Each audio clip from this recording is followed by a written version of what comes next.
Ang rehiyong Bicol ay kilala di lamang sa likas na ganda at tourist spots nito, kundi pati na rin sa tibay ng loob ng mga mamamayan na naninirahan dito. Ngunit sa bawat sulok ng rehiyon, may mga hamon na kailangang harapin, mga suliraning nangangailangan ng bagong pananaw at bagong pamamaraan. Dumating ang pagbabago sa pamamagitan ng isang leader na may malinaw na pananaw sa katauhan ni Police Brigadier General Erosito Narito Miranda. Sa kanyang pamumuno, nagkaroon ng significant at impactful changes sa anti-criminality and peacekeeping approaches ng Police Regional Office 5. Higit na naging mas proactive, hindi na ito nag-iisa, bagkus ay may pagkakaisa. Ito ang Bicol Shield, isang whole-of-nation approach na may iisang misyon, siguruhin ang kaligtasan ng bawat komunidad at makamit ang pangmatagalang kapayapaan at kaunlaran para sa bawat Bicolano. At ang lahat ng ito ay ayon at naka-align sa PNP-focused agenda, ang gabay ng buong Philippine National Police tungo sa paghahatid ng serbisyong mabilis, tapat at nararamdaman. Sa puso ng Bicol Shield ay ang JMCN Shifting Strategy. Ito ang signature framework ni Police Brigadier General Miranda na ginagawang aksyon ang datos. Ang estratehiyang ito ay unang nasubukan sa Naga City, kung saan sa loob lamang ng 2 linggo ay bumaba ang mga insidente ng krimen. Bumilis ang response time, na-monitor mga exit points, naging unpredictable ang mga patrol at naging sistematiko ang coverage.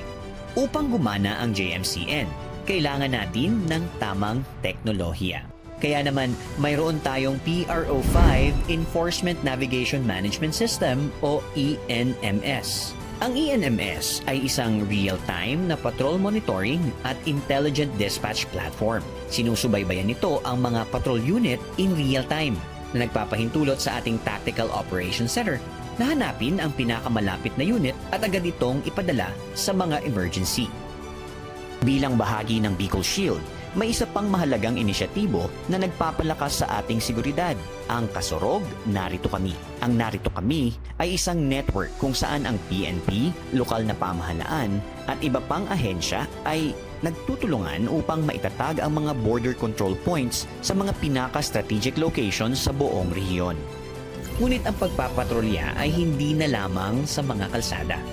Inilunsad ng PRO5 ang Cyber Patroller at Tracker Teams, isang espesyal na grupo ng mga pulis na may misyong magpatrolya sa social media at internet.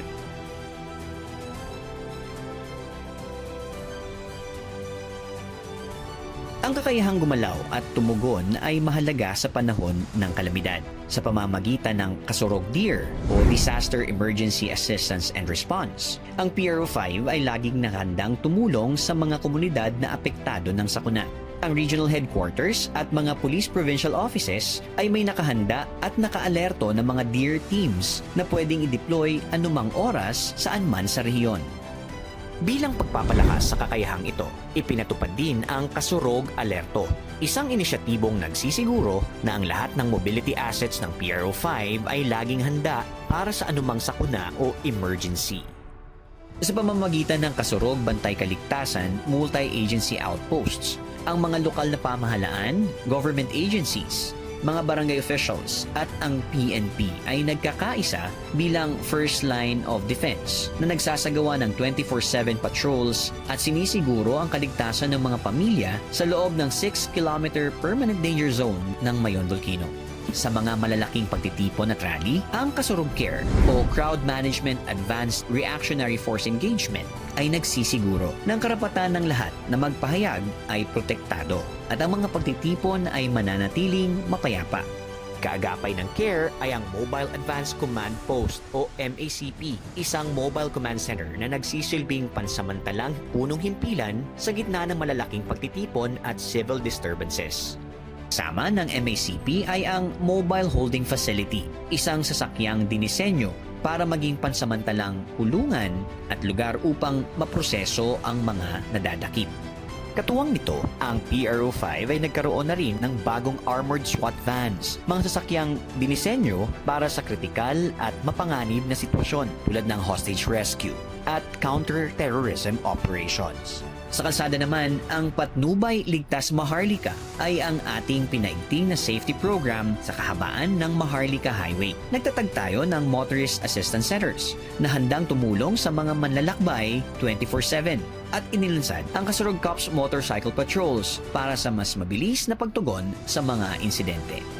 Ang Bicol Shield ay higit pa sa isang security framework. Ito ay isang patunay ng tibay ng pagkakaisa at pagtutulungan, kung saan ang bawat isa ay may mahalagang papel na ginagampanan.